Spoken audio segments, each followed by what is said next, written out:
मैं अपने 5 लाख के एप्पल के मोबाइल से छत पर लेटा हुआ चांद को कैमरे में देख रहा था। क्या कमाल कैमरे का रिजल्ट था। मैं सोच भी नहीं सकता था।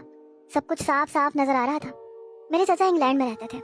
उन्होंने ही मुझे ये मोबाइल गिफ्ट किया था, जिसके कैमरे से आसमान पर चांद के अंदर के स्याह निशानों को भी साफ तौर पे देखा जा सकता था। मैं अभी छत पर बैठा ही था जब मेरी अम्मा ने मुझे आवाज दी। कहने लगी, उमर नीचे आओ, तुम क्या पूरी पूरी रात छत पर बैठे रहते हो? तुम जैसा हड हराम इंसान मैंने अपनी जिंदगी में नहीं देखा। दोनों बड़े भाई काम करते हैं और तुम हो के बस आसमान पे तारे देखते रहते हो। चलो नीचे आओ। पढ़ाई मुकम्मल किए हुए तुम्हें 2 साल हो गए हैं, लेकिन जरा भी तुम्हें परवाह नहीं है कि तुमने नौकरी भी ढूंढनी है। मेरी माँ की वही रोज की कहानी शुरू हो चुकी थी। मैंने कोफ्त से अपना मोबाइल ऑफ किया और नीचे उतराया। मैंने कहा, जी कहिए, कौन सा काम करवाना है आपने मुझसे? अरे भाई, रोज नौकरी ढूंढने जा तो रहा हूँ, नहीं मिल रही तो क्या करूँ? किसी का सर मुंह फाड़ के आ जाऊँ कि भाई मुझे नौकरी क्यों नहीं दे रहे? अजीब बात है अम्मा आपकी भी। मेरी वालदा कहने लगी, छत पे बैठ के आसमान पर चांद तारे देखते हुए तुम्हें कुछ नहीं होता? अरे घर के कोई काम काज कर लिया करो। मैंने कहा, चलो अब आपको घर के काम काज याद आ गए। मेरा कमरा बिखरा पड़ा हुआ है और मुझे अपना कमरा ऐसे ही अच्छा लगता है।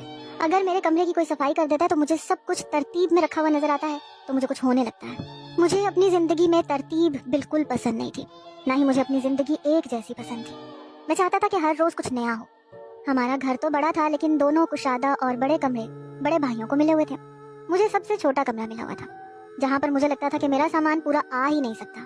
मेरी बहन कोई थी नहीं, एक माँ थी, लेकिन सब पर भारी थी। मेरी दोनों भाभियाँ बड़ी नखरेली थी। मेरी वालिदा से उन दोनों की नहीं बनती थी, क्योंकि मेरी वालिदा की आदत बहुत रोक टोक करने की थी। बहरहाल मुझे इन चीज़ों से कोई लेना देना नहीं था।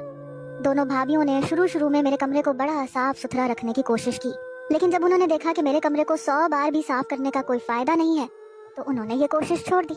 बहरहाल 2 साल से मैं नौकरी की तलाश में था, लेकिन नौकरी थी कि मिलती ही नहीं थी। मिल भी जाती तो या तो मुझे बॉस की शक्ल पसंद नहीं आती, बड़ी खड़ूस सी शक्ल होती थी, क्योंकि मैं कुछ शौक मिजाज का था। मैं चाहता था काम को भी इंजॉय करके किया जाए, लेकिन किस्मत मेरा साथ नहीं देती थी। कहीं मुझे तनख्वाह कम लगती थी और कोई ऑफिस मुझे अपने मयार से बहुत कम लगता था। अब ये भी नहीं कि मैं बिल्कुल ही निकम्मा था। मैं आई चलाई करके अपना खर्चा निकाल लेता था। जैसे किसी की मोटरसाइकिल बेचनी होती तो मैं उससे ले लेता और 1 हफ्ते का टाइम उससे मांग कर कहीं ना कहीं अपने 4-5 हजार रख कर बेच देता था। इसी तरह मोबाइल लेता, फिर उसको ठीक ठाक करता और किसी को बेच के 2 हजार रख लेता। ऐसे छोटे मोटे काम कर लेता था। मुझे अपनी जेब खर्च के लिए अम्मी अब्बा के सामने हाथ नहीं फैलाना पड़ता था।